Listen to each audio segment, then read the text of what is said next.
What is up, y'all? We're back here on another Wednesday for another episode of the Vols ATB podcast. Joined by my boys Drew and Alex here. Lo not here with us this week. She's out of town, kind of living her best life. So we're gonna, dive into some Ball State review. Look forward to the second game of the Johnny Majors Classic. Everyone's kind of hyped for that. All the energy is there. Obviously, starting off 1-0.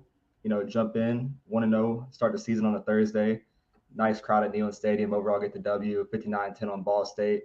Drew, how was your Thursday? Yeah, no, I mean, it was, yes, apologize for the background. Some oh, my God. Let's go racing. Holy shit. What a dick. Yeah, no, I mean, great crowd for a Thursday night. I was beyond impressed. I thought they would maybe be about 80, 85, kind of like similar how the last year. I think they said it wound up being almost 93,000 people there. So for a Thursday night and all of the nightmare of the ticket situation that they have over there now, it was very impressive. And, Tennessee came out of the gates. Obviously, Ball State tried to, run that ridiculous trick play at the very first play of the game and completely backfired. And we just never looked back at that point. I think overall you can't really ask for much more. 38-0 at halftime. You wound up winning the game by 7 touchdowns. You covered the spread. So, overall, good performance. A couple things I tweak here and there, but we'll obviously get into that discussion later on. So, overall, very happy. Yeah, I mean, you really can't be mad when you win by 7 touchdowns. Of course, like you said, Drew, there are things that I kind of wish we would have seen. Hopefully that they can tighten up and make look better for this weekend. Obviously, because this is a huge weekend. I think this weekend really sets the tone for the rest of the season going forward. And we find out a lot more about our team after this weekend. But definitely an all-around good weekend. Almost 600 yards of offense, 59 points, held them to 1 touchdown and a field goal. Can't be too mad about that. Obviously, we're going to find something to get mad about because that's us. But all in all, I like it. Yeah, I mean, all around a sound really good win. Offensively, Hendon Hooker, 2 rushing touchdowns, 2 passing touchdowns. Kind of took a little second to get in that groove. Got all of his wide receivers involved. You saw Jalen Hyatt, obviously, with the first touchdown. Brew McCoy having 3 good catches for 40-something yards there. Making some good comebacks to save Hooker on some, pretty bad balls, make the catch over some Ball State defenders. And then, obviously, Cedric Tillman, probably the most consistent of them all, but having a quiet day. All in all, I was really, happy with our offense. You saw Jabari Small. I thought Jalen Wright looked good. Dylan Sampson, true freshman, getting his first touchdown as an NCAA player. So, huge for that. Defensively, obviously, the big topic was not coming out with a sack. But I think that even though we didn't come out with a sack, these guys are probably getting the ball out faster than we are. The guy, their coach, being a former arena football player, he kind of schemed for that, being that kind of coaching staff. So props to that quarterback for getting the ball out. But I think even though we did, kind of when we got pressure, he was just throwing it out of balance anyway. I was kind of happy with our overall DB play. I think Jeremy Banks could have played better on the defensive side. Aaron Beasley, on the other hand, had a great game. Juwan Mitchell not dressing out, that's concerning. We can dive more into that. But all around, good side of football on both sides. 17 freshmen playing on both sides, making their ball debut. All around a good Thursday night to open up the season. So, yeah, I wanted to ask both of you guys on this one. What was the one thing that kind of stood out for both of y'all? That game last Thursday. For me, and I mean, it'd be probably kind of a little bit surprising, but for me, it's how impressive Joe Milton looked when he came in the second half. I mean, that touchdown he had to Jimmy Callaway, that is probably the best throw he's ever had here. I mean, it's one of the best touchdowns, just pure dimes of the ball that I've seen in quite a while. But I mean, what was y'all's takeaways? One thing that really stood out to you in that game? You got it on over. Yeah, I guess to touch on the Joe Milton part, not only that pass, but then that one read option run where he had the option and then he cuts back and he goes, 25 yards on a broken play kind of. That was mad impressive to, change direction in the field, even though respectfully it's Ball State. But to have that kind of change of direction and speed and agility, we all knew athletically that he's had it, last year before he got, Hendon took over. Joe was on his crazy on his feet. Obviously, I think this is a better rusher just of how big he is and how powerful he can be. But I think, obviously kind of had to shift to, Dylan Sampson. But then a guy that, made a really, didn't do a lot, but made a really early appearance, Elijah Herring, the true freshman linebacker. He was out there on the first play with Tamari and got that pick. it shifted really well. I thought overall those freshmen played great. You had him, Tyree West. So just to see that 2022 class, I was kind of nervous to, hear that many people are contributing. It's kind of saying like, hey, how bad is our depth for our roster for these, 17 to 25 kids making this much of an impact? But man, they gave, 15 to 20 snaps in that first game, which was key. And, to have that kind of depth, for the future and what we're building on, that was, really good to see in my opinion. So, yeah. So I'm gonna go with a little hooker TD, one where he rolled out to the left, he extended the play, and crossbody throw to Walker Merrill in the back of the end zone. Honestly, we were sitting here talking about Hyatt and Keaton and McCoy and Tillman, and we were talking about all the games that they were going to have. Left Walker Merrill off that list, and then he goes and gets a big touchdown right across the middle. And honestly, it's so impressive to me to watch a right-handed quarterback roll out left, throw it across body, and throw a dime right on the money, hit him in the chest. Just a beautiful throw. And honestly, those types of throws make you excited for what else is to come. Obviously, there were times when Hooker was a little bit off and Milton was also a little bit off. But again, it's still game one. But even with all of that, game one, we still had our clicks on offense, and we still had times where we looked unbeatable. And I think it was more of we held ourselves back at times, and it was Ball State actually stopping us. So that's also really encouraging going forward. But yeah, no, I just love that pass across the middle, across body as well. Yeah, no, that was a good point, actually. I kind of somewhat remember that touchdown. But I did watch highlights. I mean, that's the thing, though. Like, he's made such a huge improvement on those, like, just awkward throws, rolling out of the pocket. I mean, compared to last year especially, Mm-hmm. And I think it just shows – I mean, I think it shows how, how great the staff is, especially Josh Heupel, to show that he can have those improvement of the quarterbacks. I mean, I think probably as far as 1-2 quarterbacks, Tennessee probably has the best. I mean, I never had any worry whatsoever of Joe Milton being in there like last week. Granted, it was Ball State, but like, dude, I mean, like they just skip a beat. I mean, at least with your backups and your third strings, you kind of slow down things a little bit. But like, I mean, they were just running the same pace as as they were with Hooker out there. So yeah, it's just exciting to see. It's a very exciting time here at Rocky Top. I guess I kind of touch on that, improvement from last year. Kind of last year that throwing the run to Javonte Payton in the end zone. I forgot which game it was where he just missed him, but he was wide open. And then this year to see him roll out to the left, cross body like that, make a crazy throw to Walker Merrill that kind of got slept on. That was crazy to see. And then, to touch on the quarterbacks, we played 4 quarterbacks: Joe Milton, Hendon Hooker, Taven Jackson, and Navy Schuler even got in there. And, we still put up 59 points and had a crazy offensive game. So to say, like, even though we stopped the pace, probably like even the third quarter after the first drive, and then we still put up, 59 points. Obviously, the turnover on, Taven Jackson's first drive, that wasn't really his fault. Just kind of seeing those young guys get in there. But man, like all in all, man, to see that, translate onto the field of, guys in the first year, their first like real class, that was crazy to see because you saw it offensively, defensively, defensive line with Tyree West and Jordan Phillips. It was just, crazy to see. But we didn't let up even with our younger guys in there. So, yeah. Another thing I really liked is that I had to go back and look at this, but we pitched the first half shutout, 38-zip at the end of the first half. And also, I'm pretty sure y'all have seen that video of Heupel. I don't know if it was before game or at halftime, but either way, it still got my blood boiling when he's like, don't look up at that damn scoreboard. Like, you just keep going. It don't matter who's in front of you. Just keep playing. So just knowing that, like, at any point in time, like, yeah, we pull up to Ball State and we do expect to win that game by multiple touchdowns.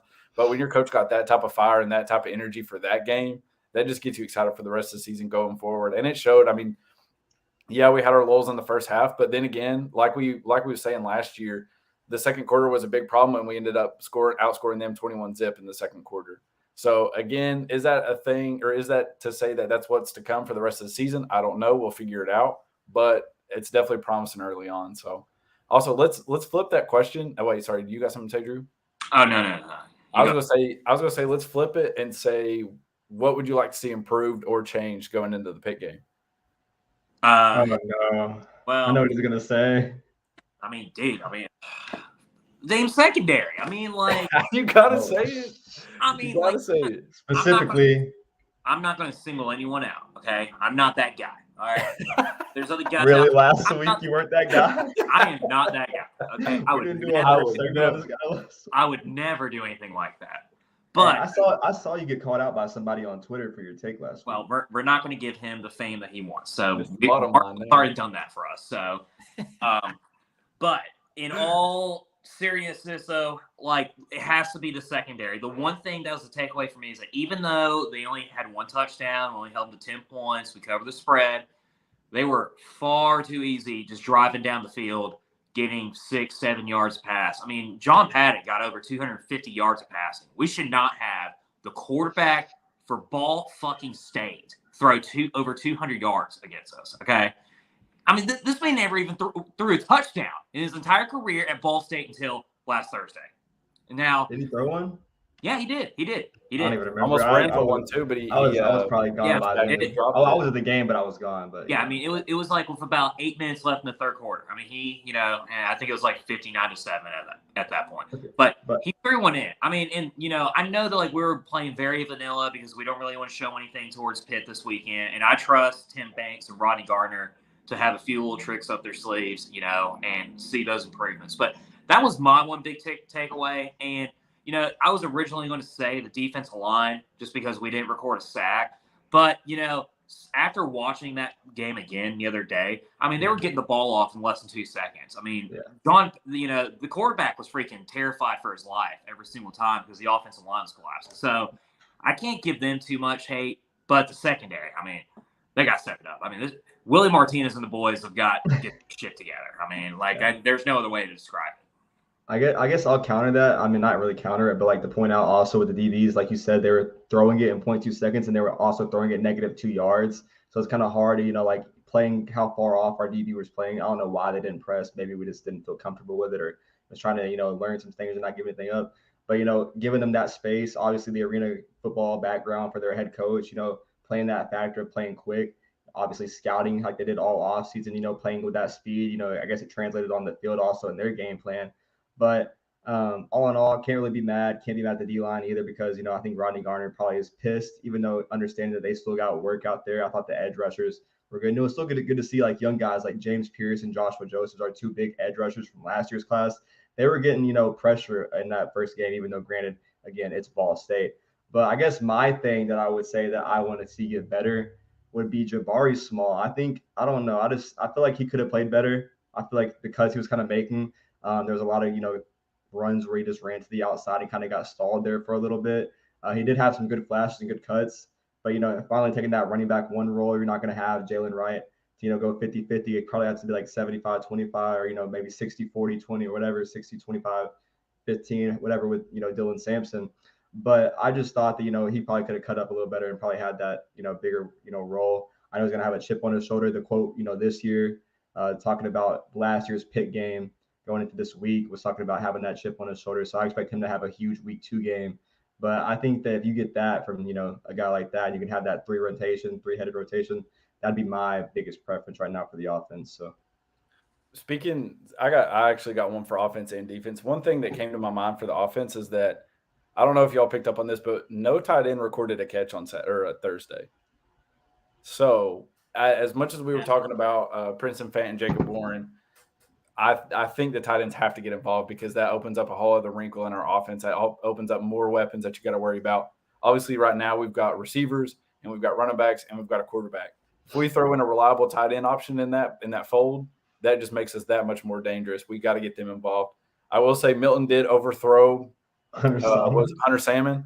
Yeah, Hunter Salmon for a touchdown. That's fine. We kind of used to that, but like y'all said, he did play a great game and he had a dart to Keaton across the middle.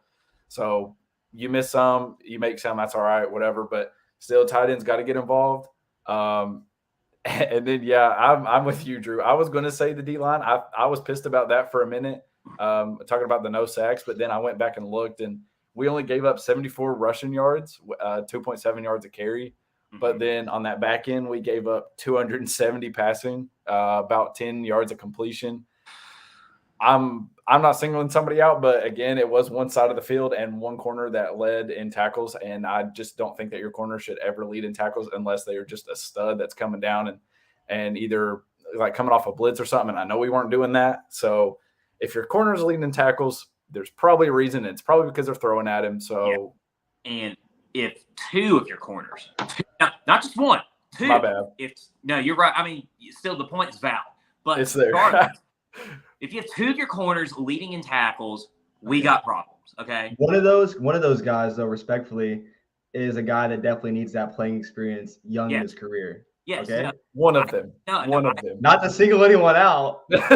One of them. Of course, not to single anyone out. We would never do such a thing at this show, obviously. Never on purpose. We hold ourselves to a much higher standard for that. But to give that specific individual that you did mention on, without putting out his name, he is transitioning to a different position this year, and and the coaching staff does have a lot of faith in him on progressing and getting better and better. I mean, so there is hope on that end. It is Ball State.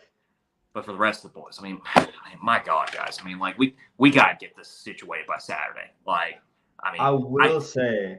I'm terrified in that respect. Yeah. The energy, though, just like overall, I guess to kind of recap it, the energy overall, obviously seeing it on the SEC network last night with Heupel, at halftime, but also seeing the team in general and how they were kind of playing off. Even when the young guys got in, I thought like all the older guys, the veterans now on this team were, still intrigued and playing, kind of watching those young guys, seeing those guys that they're coaching up as practice, like they're going to be the future of this program. That was great to see. The guys like Jalen McCullough and, guys in the backfield with Trey Flowers, seeing guys like Cameron Miller get out there for a play or two, just to see that energy from the older guys and the future of the program, like this class in general. It was just great to see, even though Taven Jackson was out there. It was just an all-around W. I guess y'all want to dive in, and if we got any more Tennessee stuff, I don't know if y'all do. The other games around the nation, like what was going on in week 1? I got a little bit, but if you want to go ahead, Drew. Yeah, just before we transition to the other college football world, I do want to throw out this little juicy fact to both of you guys, right? Mm-hmm. So this was the third time last Thursday where Tennessee scored on the first offensive play of the game under Josh Heupel, with last year obviously being Kentucky. But the other one that we forget a lot all the time was the Pitt game last year too. Because remember, they had that block punt at the very true. Yeah. And, Jabari Small ran in for a 1-yard grab. But this is the 9th time under Heupel where we've been able to score a touchdown in under 30 seconds of an offensive possession. Which, think about that for a second. A couple of years ago when we had that doofus over there from North Alabama as our head coach. And we didn't score in like a game. We didn't score some game. Could you imagine? I was hoping to score 17. We'd be thankful to hit the 20s. I mean, much less scoring a touchdown under 30 seconds. So it just shows like how, I mean, like we already know how fast this offense is, but the fact that we've already scored 9 touchdowns within the past year under 30 seconds, I mean, that is just insane. And it's kind of like what, Pittsburgh's defensive line coach said earlier today, that like they have it down to like science. Heupel, and the staff does as far as this offense goes on just how fast it is. So it's just exciting. I mean, it's the only team that I've ever seen in my life where like I couldn't even like go and get a beer while the game's going on because I was afraid I was going to miss a touchdown. Like that's just how fast it is. So overall, though, I think we could all be excited about last Thursday's performance. Great crowd. It was also forgot to mention. How beautiful was it that they lit up the Vols letters? I mean, that was that was crazy. I got chills in person. I got so chilled because they did it with the Light It Up song, and like I was like kind of waiting for it. They didn't do it on the first drop, and then the second drop when it came on, everyone saw that first V light up, and the crowd is like shook. Like everyone got loud. It was crazy. And like for the first time in a Vols football game, I didn't see like half the crowd get up for a halftime. Like everyone was locked into their seats, waiting for that moment. And like even on the field, the Pride of the Southland forming the letters too, that was all W's. So in person, man, it was just great to see. I can't wait. I hope they do it every night game. I think our Akron's a 7:00 game as well. Mm-hmm. So that's going to even be a nice scene too, heading to the Florida week of front undefeated. So also, it was a little weird seeing the new Jumbotron. I'm not going to lie. I love it though. It was like, I mean, it's beautiful. I mean, the whole entire party deck is amazing. Very impressive job that they've done, but I'm not gonna lie, it was a little natural for me over there at Double L last Thursday just to naturally just turn around and like go look at the Jumbotron again. And like, see something? Yeah, exactly. Like, oh wait a minute, it's right here. So I didn't have to break my neck to turn around and One of them like, hey, what's that? Man. Yeah. But I also point out too, man, I don't know how many people. Lowe literally had like 20 people come up to her in the span of like pregame to like the whole game. That woman's famous in the Vols tailgate. Like, nice. Don't even know how. Very true. Speaking of stats too, is I saw something that was like, I think this is the 4th time in Heupel's tenure at Tennessee that he scored 50 or more points in a game. So 4 out of his 14 games here, he's already scored over 50 points. And like we was just saying, we was hoping to score 20 a couple seasons back. Exactly. That's absolutely crazy. But also, speaking of Lowe and Brando both hit the nail on the head at 59-10. We went crazy, bro. A little bit of a pat on your back there. Drew was there at 49-10, and I was there at 49-14. So we were kind of all over the money right there with that one. We all thought they would cover the spread, which is a good thing. Me and Lowe were in our bag, bro. I don't even know how we did it. You was doing that was the live show too, right? Yeah, I know. That's when she got mad that I copied her thing, but I don't know, man. I just felt 59-10, bro. It was right. No, y'all went nuts there. So shout out y'all. Everybody's 1-0. We're all safe right now. So moving right along. I know it doesn't count for an extra point, but getting it on the money, man, I feel like, I just don't want to do that punishment. I'm not trying to go out in public with no doll. Yeah, I've already had a discussion of that with my girlfriend, and it did not go well. Let's just say that she's really hoping that I do not lose this competition. I'm kind of honestly like I wouldn't mind it. I think you just got to wear it. Honestly, you just got to accept it, and the more you embrace it, the better it is. So take it to take her a nice, lovely dinner at the Olive Garden. I mean, Red Lobster. Feed her the cheddar biscuits or the breadsticks at Olive Garden. I mean, I'm sure she would enjoy it. So, oh man! All right, what was we were going to talk about? Something about I guess the week 1 game. Before we dive into Pitt with our guest who's going to join us shortly, I wanted to dive into the week 1 games. Obviously, the big one in the conference was Florida and Utah at night. Florida, getting the interception in the end zone to win that game. I also want to dive into what's going down out there in Baton Rouge, Louisiana, because that is my favorite thing going on in the world right now. My best friend Lee, he's an LSU diehard fan, though. So just to see him talk, Brian Kelly as God mode, and to make that final game decision coming into crunch time. I wanted to cover those 2 games, but week 1 all around. What was y'all's thoughts around the nation? Yeah, I mean, there was a lot of great games I hate to say it, but Florida-Utah was an outstanding game to watch. Classic. Even Ohio State-Notre Dame was a really entertaining game to watch too. And of course, Florida State-LSU. I was kind of impressed a little bit how Arkansas played. Their defense kind of really stood, made some big-time, 4th down stands at the very end. And I think that was a big win for them against Cincinnati. This is not the same Cincinnati team as last year, but still a very respectable, and I think at the very end will be a top 25 team. Man, my other takeaways. Good Lord, LSU fucking sucks, man. Oh my God. If we lose this team in October, if we lose to them, we'll never beat them again.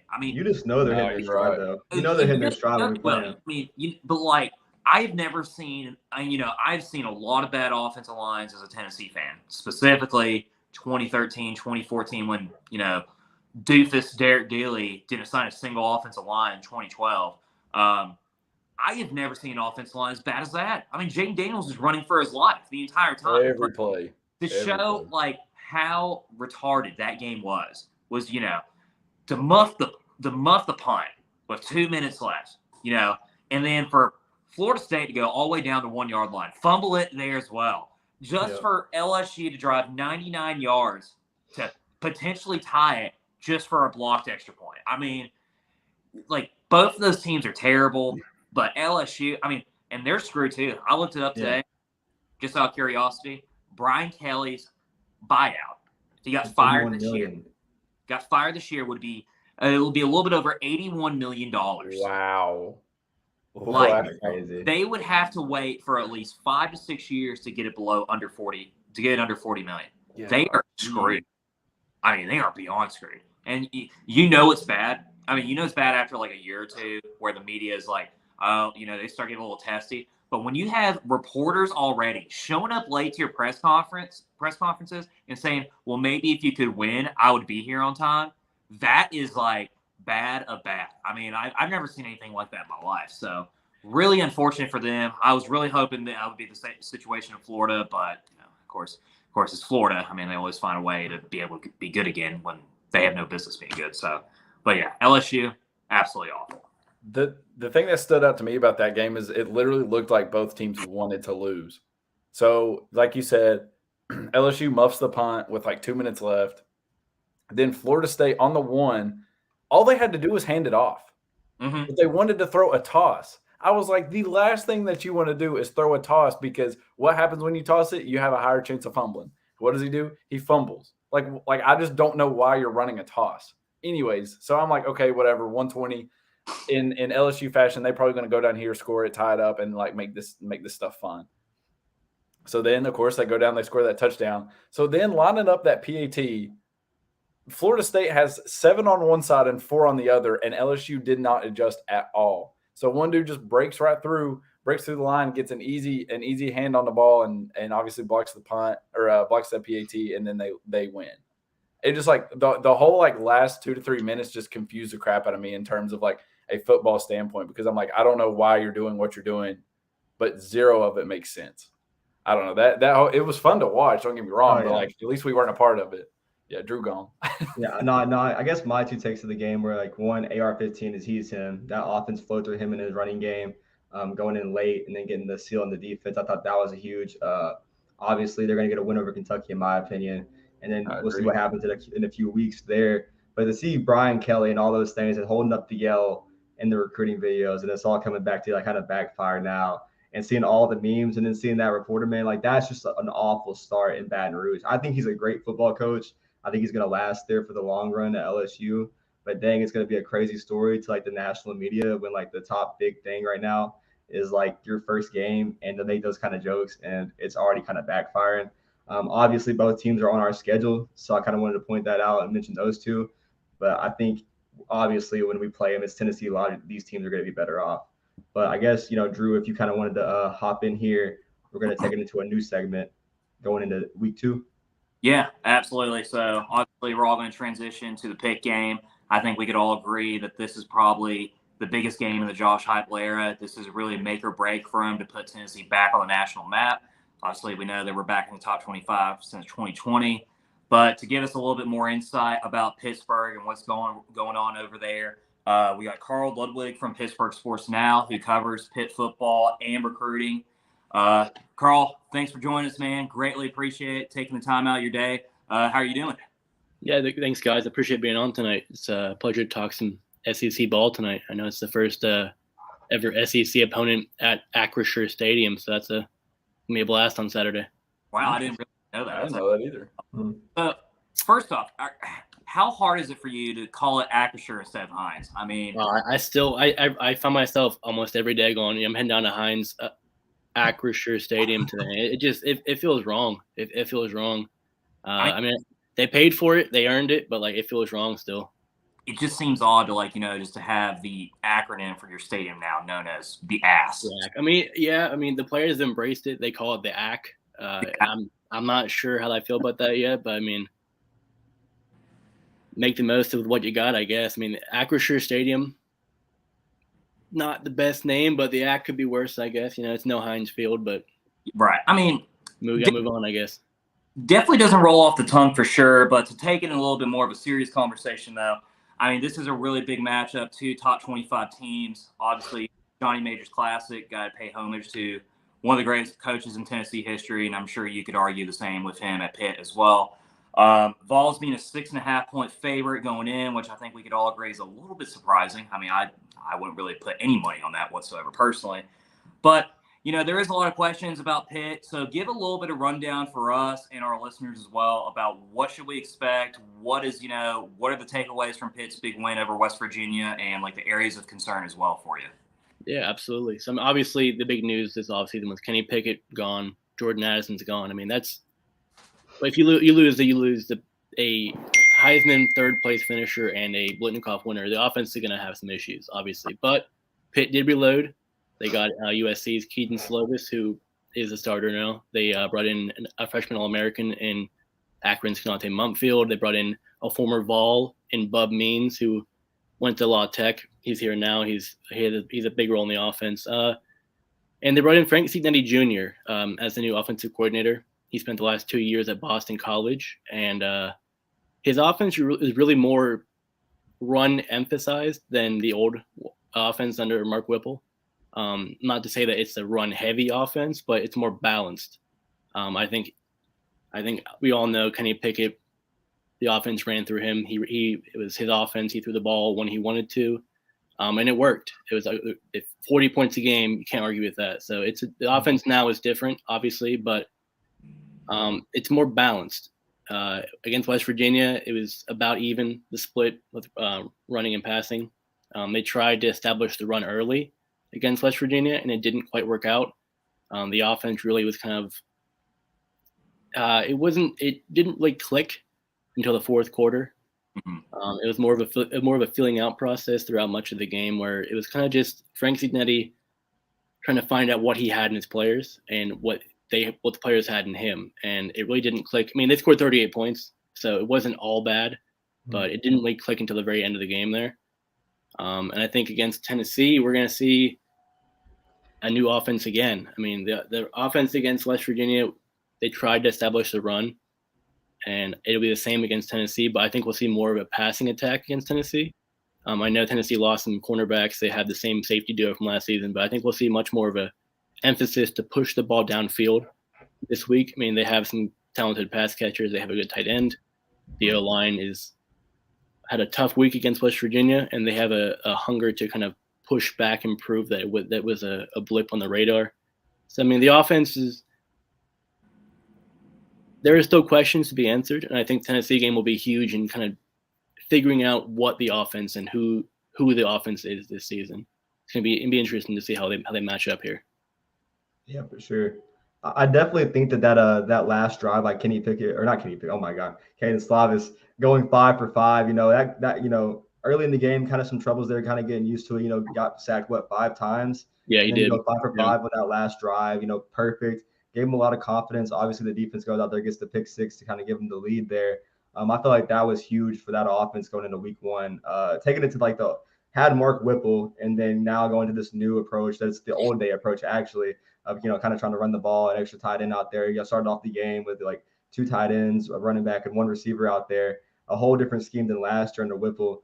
Kind of going into this week, I know the defensive lineman coach today was talking about how fast our tempo is, that we're even faster this year, and that it's like a whole science behind it and everything.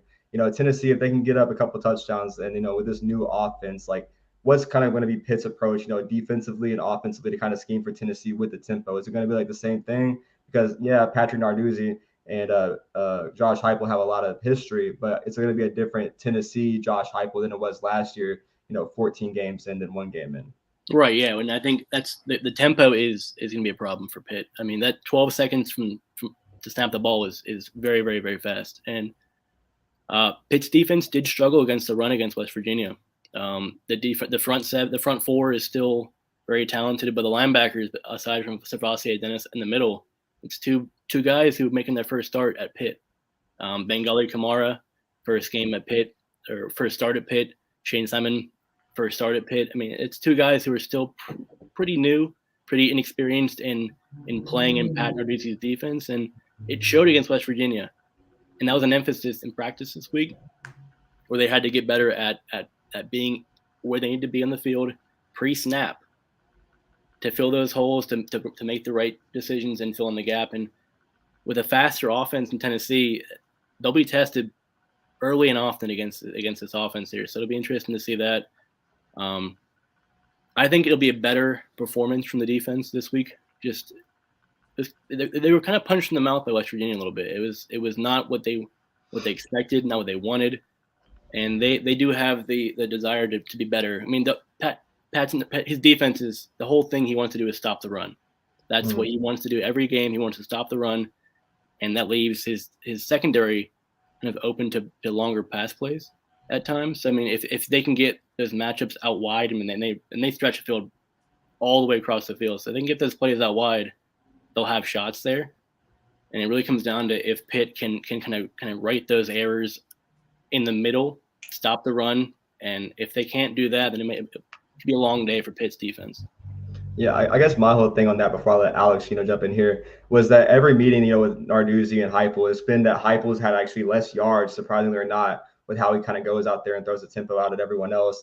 It seems like Narduzzi kind of has a way to kind of get better and better each appearance what they have.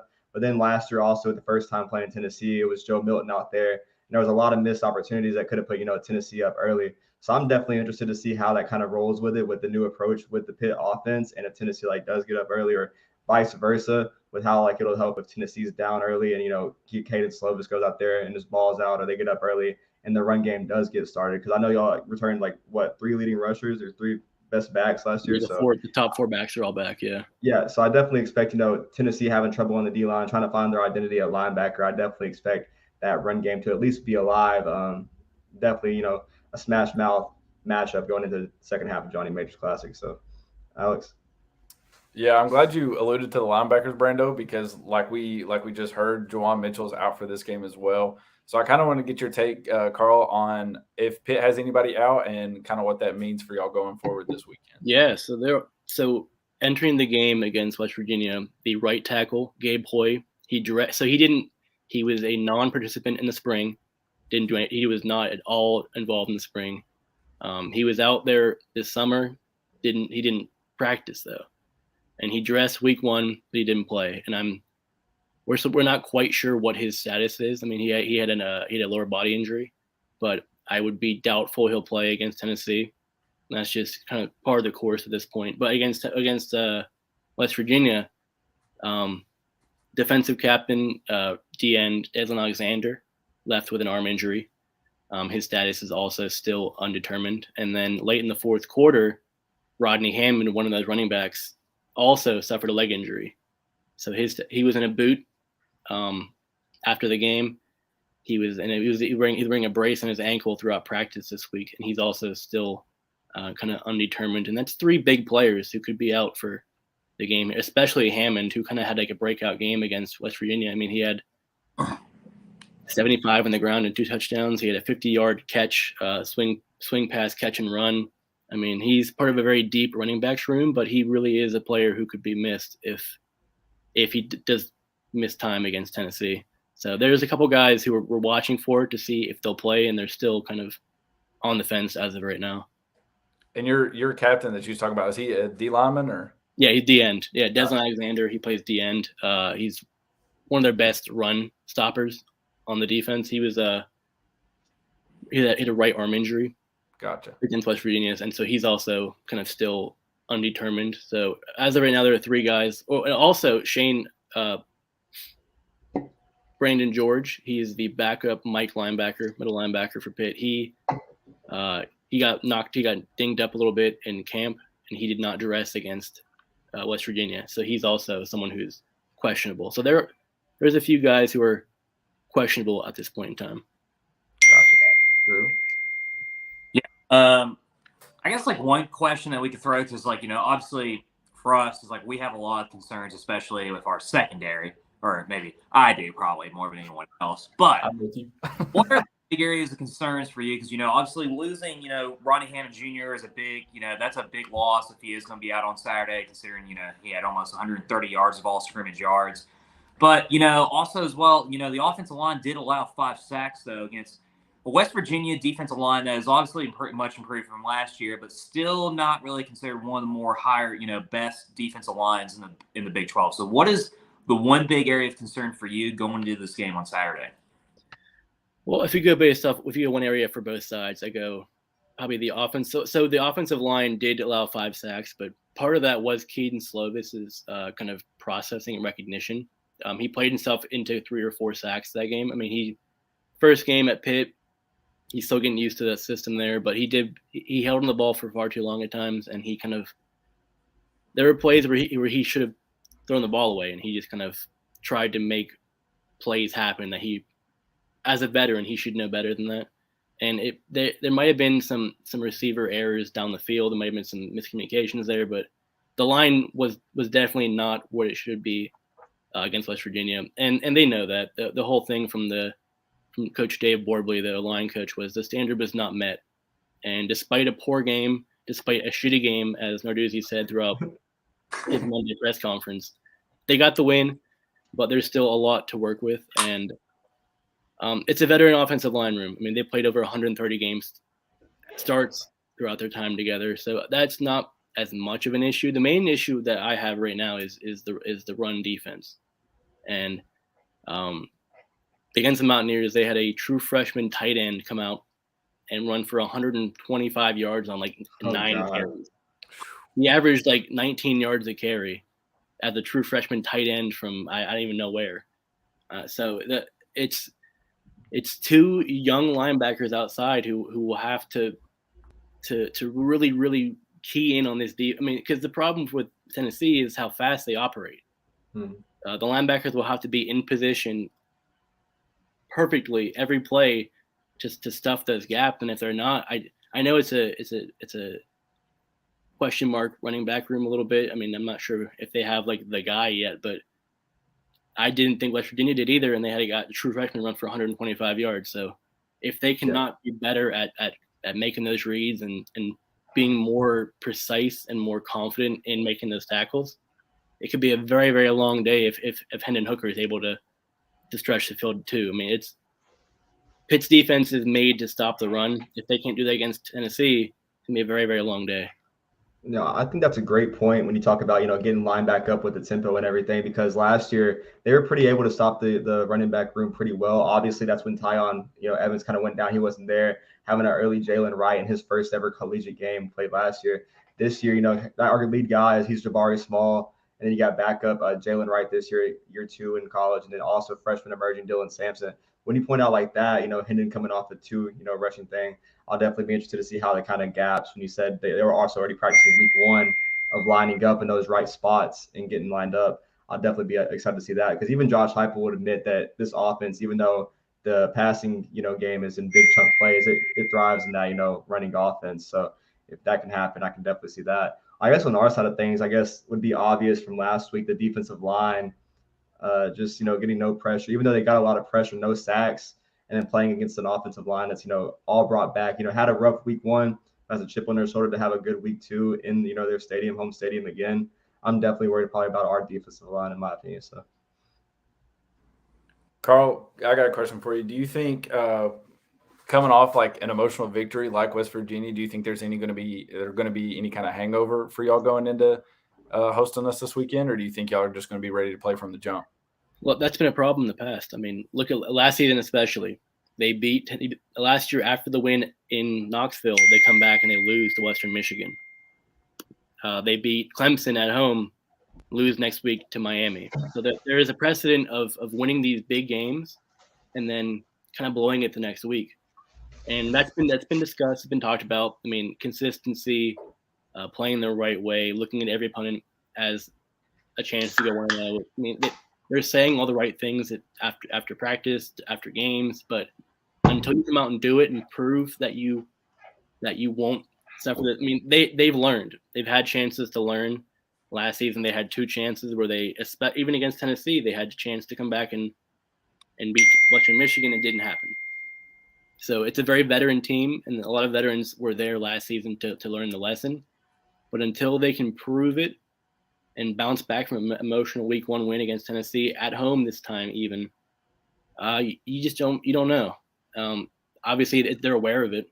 They've discussed it at length. They know what's at stake here. I mean, this is a win here against Tennessee. They'll be borderline top 10 in the country, and then they have a very easy ACC schedule after that, where their next real test is the last week of the season against Miami.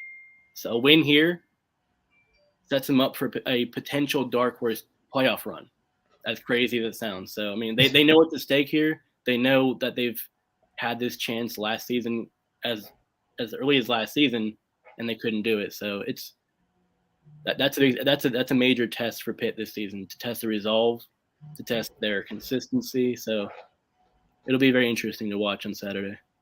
Oh man, yeah, I love Pat Narduzzi. He kind of had him fired up, the press conference already, coming off that huge backyard brawl win, and then also, talking about, going into this week, kind of, getting the locker room fired up with how he talks to him and, kind of degrade them and make them get more out of him. I think you also had a lot of help from the stadium.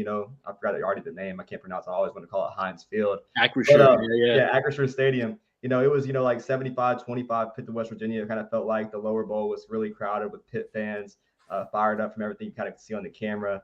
West Virginia kind of up there, more in the upper section, but still kind of showed out all around, though the crowd was pretty fired up. I guess this week, the main talk on the Tennessee kind of side of things, I don't know if you have any input on this or not, but, the allotment that was kind of offered at Tennessee after last year, it was like a crazy, like 2,200 seats they got offered y'all in the lower bowl. I think it was like 400 in the lower bowl for our band mostly, but like most of the top was like up top.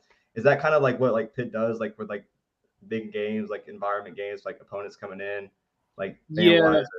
yeah. I don't think there's any slight Tennessee or anything. I think it's just kind of the way they operate with their ticketing. I know there's a lot of season ticket renewals, so there's a lot of people coming back. I did see that the numbers were a little low, but I can't really speak to what the typical. I guess I should probably look into it and see what the typical allowance is for opposing fans. But I think that's about what the usual allowance is on a per game basis, especially non-conference. I mean, either way, I think that place is going to be rocking. Drew, I'll let you go after this. Sorry. But I think I saw a thing that was also like the biggest like sporting event in Pittsburgh. Like Yeah, most it was 70,000, 622, I think, total. Yeah, that's absolutely crazy. That was the biggest sporting event in Pittsburgh sports history, any team. So Wow. that was the biggest game ever. So the fans showed out for that one. Yeah. I'm super excited, so. I guess probably the next question I would say is because, if I'm not mistaken, Pitt's played basically at Acrisure Stadium for almost 20 years now. Has Pitt, just because a lot of us don't really know much about Pitt football and really anything outside of the SEC, if we're going to be honest, have they ever thought about maybe having an on-campus stadium or having their own stadium, or like what's that kind of situation? Yeah, I mean, they used to have an on-campus stadium way back in the day, and then they played at Three Rivers for a little bit. And the on-campus crowd is definitely a very, very vocal contingent. A lot of people want to have a stadium in Oakland, but it's just not going to happen. Oakland's a very, very congested. Well, Oakland is that's where Pitt is in Pittsburgh. Oakland is the little college town kind of in the actual city. And at one time there was a stadium there, Pitt Stadium, but that was years ago. And I know there's a very vocal kind of contingent of fans who want to have that brought back to Pitt, to Oakland, and have that like on campus kind of make it like a more of a college town kind of vibe, but I don't see it happening. And I think playing at Acrisure and having that kind of that tie-in with Pittsburgh and the Steelers is, from all the recruits I've talked to, all of them, they bring up, oh man, my biggest takeaway, I watched the Steelers practice. I saw Steve, I saw Mike Tomlin, I saw Najee Harris, and the recruits like that. Yeah, they like having that proximity. They like having the same name recognition as the Steelers do, and that doesn't have much to do with the stadium rights or anything. But that's definitely something that recruits look into. The fan base might not like that at times, but it's not Heinz Field. Acrisure Stadium is not that far from Oakland. I definitely think it's a good fit. Yeah. I mean, also as well, that's a huge recruiting tactic, especially to have Kenny Pickett to play for the Steelers as well. That's definitely that was a kind of perfect storm there with Kenny Pickett for sure. Yeah, absolutely. I guess also the other thing is, and Karl, you got to give me your general honest opinion on this. All right, you could tell us that you think it's going to be like 90-10 Pitt fans. I want an honest answer from Karl. What do you think the ratio is going to be between Pitt and Tennessee on Saturday? Well, just probably based off of what we saw from last week, it was about 80-20, 75-25. I'd probably go 90-10. I'm not sure how well Tennessee fans travel. I haven't watched. I've never really seen it in a Tennessee away game personally, but they'll have a presence there, I'm sure. I've never seen Tennessee at an away game. Karl, I'll be honest with you. If we put on the moon, I'm pretty sure we'll be able to get 5,000 people on the moon. Like that's how ridiculous this fan base is. But I'm very jealous of a lot of people that are able to make this trip. I had this on my bucket list for years. Just unfortunately, just couldn't make it happen this year. But being able to watch the Vols play, in Acrisure, home of the Steelers, it's going to be like an unbelievable atmosphere. And obviously, it's going to be great exposure for both programs, especially being on 3:30. Yeah, one time 3:30 game on ABC. It should be a perfect day for it too. I think last time it was 80 degrees and sunny at kickoff. It should be a perfect game for it. Absolutely. I think all the eyes in the nation will be on this game because I saw that it's on ABC, but the CBS game, the ESPN game, and the Fox game, it's just like not really that much competition for the 3:30 slot. And then also I think ESPN's having tennis on, so I think they're having tennis on during this. Yeah, I saw that tweet. So all eyes are going to be on this Tennessee Pitt game. Everyone's watching this game for sure. Yeah, everyone's saying Kentucky Florida is the best top 25 matchup. I just think that's a mid matchup. I think this is obviously the best matchup for week 2 in my opinion. Obviously, you got Alabama and Texas there, but Tennessee Pitt, Johnny Majors Classic, kind of the finale.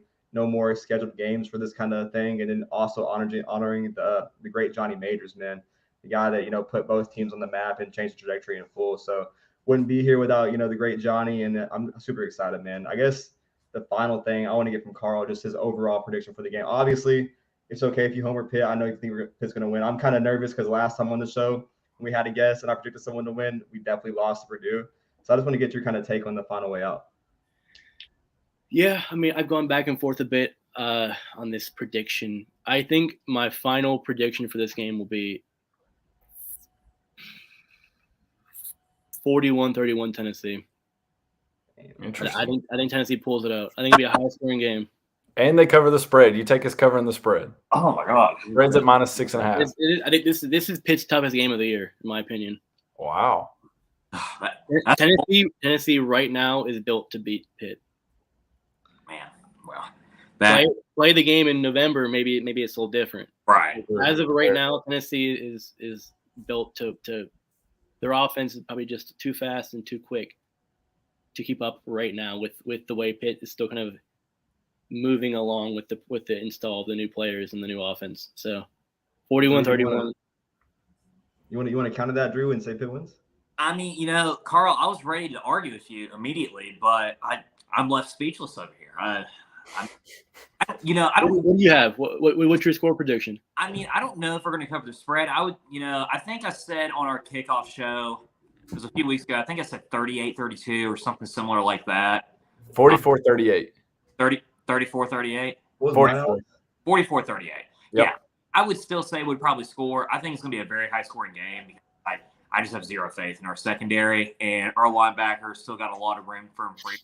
So I'm sure we'll be able to give up a few big plays, but I just, I think a lot of Tennessee fans would be disappointed if we come off of a loss because this is probably, and it's like what I was mentioning with Brando and Alex, this is probably the biggest game under Josh Heupel era because this is the first time probably since 2015 Oklahoma where we're playing a Power 5 conference team that's ranked, and we actually have a shot at beating them. So, it would be a huge win. I think it would speak volumes for Heupel, and obviously it's kind of like it sets the tone for the rest of the season for both teams, I feel like.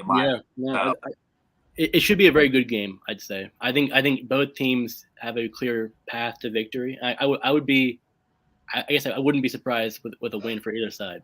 Right. I think both teams have their chance to get to the win. It should be I think it'll go down to the wire. I think we'll have a play like against West Virginia. We'll have a late play kind of really cement who wins the game.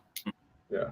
I think honestly that this is a huge win for both teams. Obviously, I think if Pitt wins this game, they're kind of set up for that dark horse playoff picture, like you said, Karl. That this is everything past this game. This is obviously the toughest game of the season for y'all. But I think also for Tennessee, it's kind of what's going to make us jump as a program in the recruiting rankings and also as a football program as a whole under Heupel. Getting that 9-3, it's personal this year. You have to do that and make that year with all the depth you're going to lose after this year. I think it's going to be a huge win. I'm very curious to see how the first quarter, goes on with Tennessee having the biggest gap in first quarter point differentials. Last week left a lot of, points on the field in Neyland Stadium. I want to see how Hendon Hooker goes out there and balls. Obviously, all new Hendon Hooker playing against a very experienced Pat Narduzzi defense. My Instagram, I think I put my prediction was 42-31 on the Vols Instagram. So I'm going to stick with that, 42-31. I think Pitt scores in this defense. I don't think the defense is there yet, but I think they get that late stop that's going to, maybe stop and get that, 11-point or 10-point win. So I think I'm going to take the Vols. Yeah, reviewing the scores from the preseason show we had, Drew, you had 44-38. Brando, you had 42-24. Lowe also had 42-24, and I went more conservative. I went 35-31.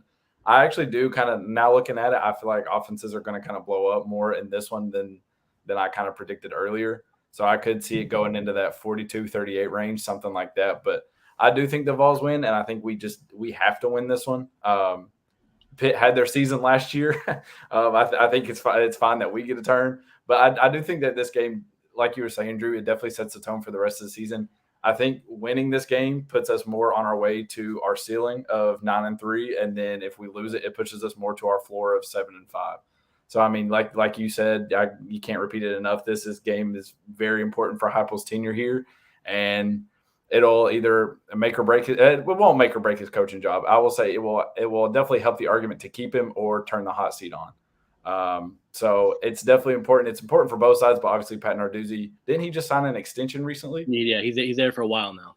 I was going to say, so he's fine. So he's still got money coming in. He's got a job at the end of the day. Heupel's still working for his, but I would love to see the Vols go on the road and get a big top 25 win on Saturday. Absolutely. Well, Karl, it was an absolute pleasure. Thanks for talking to us. This was awesome. It's always great to get, the opposition's, insight, what their viewpoints are and what they see as Tennessee as a whole. So we greatly appreciate you taking your time of your day, join us here for a little bit, talk a little football, and hopefully, who knows, hopefully we'll have another Johnny Majors Classic in the next few years. So absolutely. Yeah. Thanks again, guys. Appreciate it. Yeah. Sure. Absolutely. Looking forward to Saturday for sure. Oh, yeah. Yeah, if y'all want to go follow Karl, it's at LudwigKarl8 on his personal. Also, you can follow Pittsburgh Sports Now at PGHSportsNow. I love everything Pitt's doing. I love the connection with the Johnny Majors thing. I think Narduzzi's a hell of a coach. Winning the awards for his defense, it's no coincidence. And there's no coincidence that he's been there 6 years. I think the ACC, after watching Georgia Tech, Clemson's kind of wide open. I think a huge year could be at stake. There's a lot of unhidden talent on that Pitt roster just because of, Kenny Pickett, Jordan Addison leaving. I think this team is definitely a dark horse. And Karl, thank you for joining us, man. Obviously, like Drew said, great to have that opposition, insight. But hopefully we can do it again sometime, maybe in the bowl game, or hopefully this continues on the road. So appreciate you for joining us, man. Yeah, thanks, guys. Appreciate it. Wow, that was all. However, I do have to say, after having that great interview with him. I just found out, right before our show, that they announced the uniforms that we're wearing. Yeah, all whites. Stormtroopers. It's terrible. Come on. It's an outrage, Drew. It's a fucking outrage. Johnny did not die for this, okay? Johnny Majors would be sick if he saw us wearing white breeches, and I will die on that hill. I may have not been alive for the Johnny Majors era, but I know that man loved him some orange breeches, okay? And I know that, even though it's not a detrimental effect on this game going into this weekend, but dang, man, it would have been nice to go and get revenge wearing some orange breeches. Got to free the orange pants.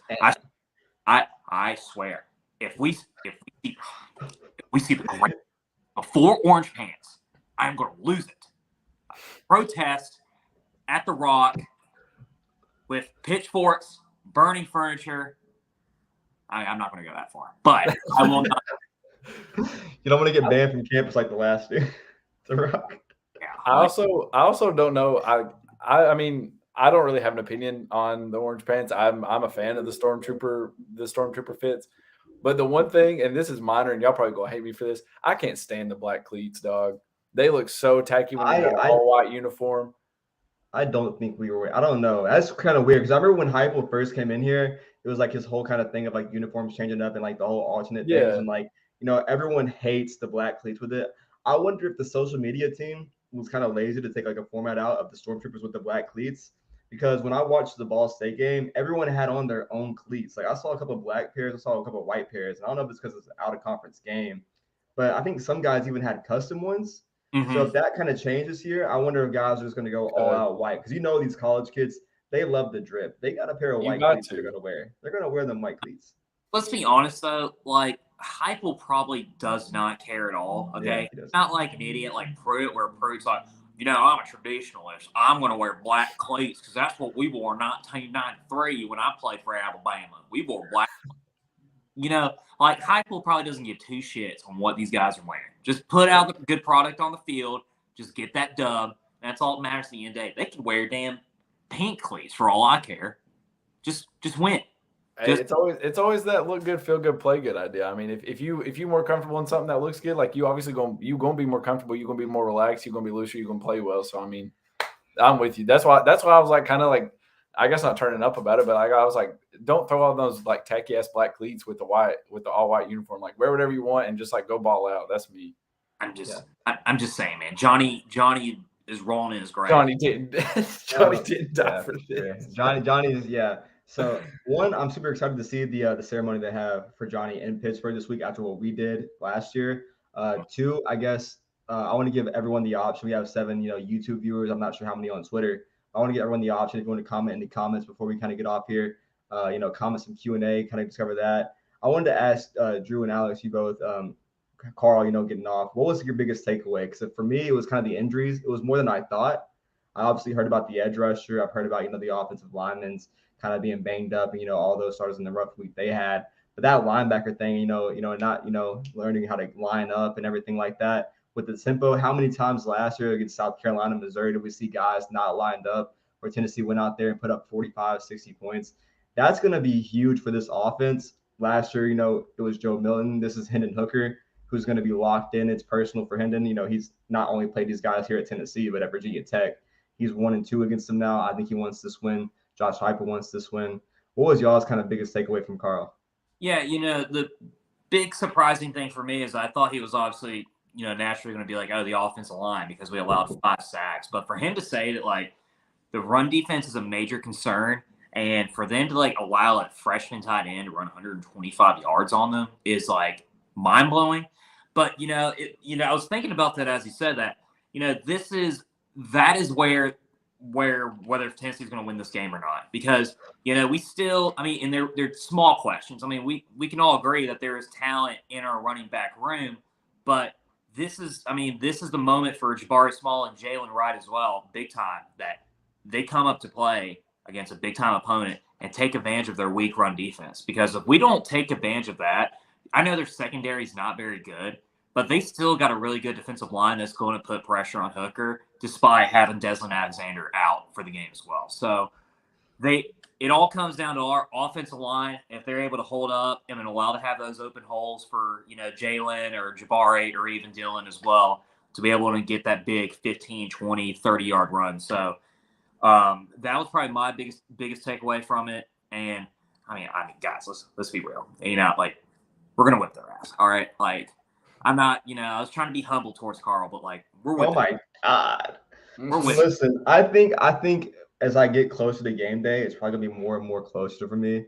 I don't know. I just think this Pitt team has a lot of talent. I think at wide receiver, obviously they didn't have over 100 rushing yards against West Virginia, but they did have a crazy amount of passing yards when they got heating up. That play action defense is going to be key.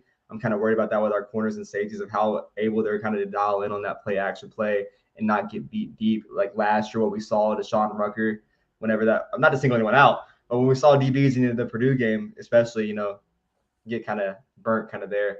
That's just kind of something, the play action game is going to be key. Run stopping, our guys love to, gain tackles. So I think, if we can, stay tackling there, that might be key in the running game. But that DBs and, the pass game, the play action offense is going to be kind of scary. They're playing like it's 1955, like Coach Majors is out there still coaching. So just to be fair, like. Just to make sure I heard that right, you said that, like, you're worried about their wide receivers, right? Well, they lost Jordan Addison, right? But they have. You're telling me that you don't think our secondary is going to do well? Good. Drew, your whole take right there for the whole Pitt game was the secondary. I don't want to. You just said this 2 minutes ago. First of all, it's called sarcasm, Brando. All right. Whatever. Listen. I just think that I don't know, man. As long as we're out there, play action is going to be key, man. That's all I know. No, I agree completely with you, though. All jokes aside.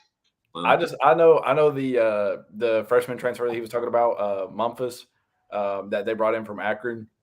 I just know that there better not be one corner spotlighting him. I know that it should be a different corner. That's not number 4, but no, I agree with you, Drew. I was also kind of keying into the freshman tight end ran for 125 yards, but also kind of also buying into that problem of like their linebackers weren't getting lined up. If their defensive captain can't go, who's probably the one out there getting everybody lined up and getting everybody under control after a big play, or maybe he's the one like setting the tone himself by making a big play himself. That will even just throw their defense more into like throw another wrench into their problems of saying like, dang, like now who do we look at? Like our leader's not out here. Like who are we supposed to look at? Like we just all run around like chickens with our head cut off. And then before you know it, there's 2 or 3 more offensive plays right at you from the Vols offense. So I think that if Hooker can extend plays with his legs, if he can be a threat on his own in the running game, because he only had 13 rush yards against Ball State. But if we get more quarterback design runs, if we get Jabari a little bit more active, keep Wright as active as he was, then I think the Vols gonna be just fine. Y'all goofy.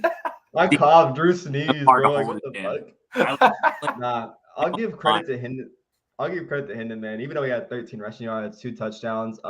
My biggest thing for Hendon running the ball last year, a lot of the times he didn't know how to make the read. Being the first year in the Hypo offense, kind of early. In the Ball State game, even though it's respectful, like again the 5th time, it's Ball State. This guy, he was watching the linebackers, watching the edge rushers, and he made the read to kick the ball. Jabari would have got smacked. And last year there was a lot of games where 4th and short, 3rd and 1, where we didn't get that first down. And Penning, can get his legs going. That knee's finally healthy after the Ole Miss game last year, even faster this year. I think, Pitt game will definitely see some running. I think that just how they're going to play and line up kind of deep to kind of cover up their missed gaps and, play with that offense and, only give up like short plays. I think that's going to give Hendon the ability to kind of run as well. You saw what Joe Millen did to him last year, even though he missed some balls respectfully. He also got some really good rushing guards. It was great on his feet. So definitely excited to see that. But I mean, boys, big game on Saturday, 3:30 kickoff on ABC. First time the Vols have been on ABC since the battle at Bristol back in 2016, which is crazy to think. I'm thrilled to death. Obviously, if there's going to be any place that you want to watch this game at, it's definitely going to be Skybox Bar and Grill over on Saturday afternoon. Ricky and DJ and the boys over there are going to have that place rocking. Get yourself a nice little plate of nachos, nice little cold draft of Shiner Bock. Probably one of the Sprite. Shiner Bocks in town by a mile. Some hot wings. Don't get the hot. I mean, get the hot wings, man. But be prepared, man. Do not get the hot wings. But unless you want to end up like me and Juice Davis, be prepared, man. Those things is no joke. But obviously, nice little plate of wings, nice little beer, great little atmosphere. Obviously, I will be there in spirit, of course. I'll be traveling on Saturday, unfortunately. But not unfortunately, it's actually for a good reason. But, boys, what an episode. It was great to have Karl join us, get a little insight, a little different perspective on Pitt, what we should look forward to. I think there's going to be a lot of questions answered. And this is the biggest game probably for Tennessee and probably since I would say at least 2018. Easily, if not 2015. So a big game put Tennessee back on the national map where they truly belong. And I think if with the win over at Pitt, and if you do it convincingly, cover the spread, I think you're seeing a top 15 ranking within the next week. So yeah, huge game. So any last thoughts for both y'all? I guess I'll say definitely the biggest game in a while. Obviously, this makes or not that makes or breaks, the coaching search, but definitely the trajectory of Tennessee, recruiting, everything else. Last year, left a sour taste in a lot of the guys that are still in this roster's mouth. Going in this year, it's, a Pitt team. I definitely expect, Tennessee to come out this week 2-0. I definitely expect to be back next Wednesday 2-0. And I think we're going to go out and get the win, man. I think that, a crazy week 1 left them banged up. They kind of put a lot of energy in that rivalry game, but Tennessee's out here hungry. We want revenge. It's personal. I think about that Hendon Hooker first down play and that pick to end the game every night. And I'm ready to go out here and get this W, man. I think Tennessee wins this game, and we come back next week 2-0. Looking forward to Akron on a Saturday night. So, no doubt. Absolutely. Also, for those that love and follow Lo, she will also be back next Wednesday. So, just want to throw that out there. We did miss her today, but it's always good to get the boys together, talk some stuff, and also having Karl on, that was great. Definitely looking to get other people from other fan bases on because that was a ton of fun. It gives you just a different kind of insight. And you don't have to hear us ramble the entire time. You just get a different perspective on stuff. So that's really good. But, yeah, I mean, I'll see y'all Saturday at 3:30. That's all I got to say. Absolutely. Who knows? Maybe we'll be able to get Matt Jones for the Kentucky game. I just wanted to point out, that's 3 guests the past 3 episodes, and Trey Wallace, Christopher Gabriel, and now Kurt. Trey Wallace breaking the Brew McCoy news. Karl. Sorry. I can't remember Heinz Field and Acrisure. I can't remember nothing. I'm sorry. I love Karl. Karl was our best guest yet on the show, in my opinion. I love Trey, mentioned Brew. Christopher Gable being him and now Karl. So a huge W. Can't wait to see it back next week, 2-0, and I'm just excited, man. But that's probably gonna do it for us. Back live, full in effect next week. The Vols ATB crew. Shout out to Skyblock. Shout out to the Vols ATB crew. Follow us on all socials, and that'll do it for us. Until next week, guys. Go Vols. Yes, sir. Go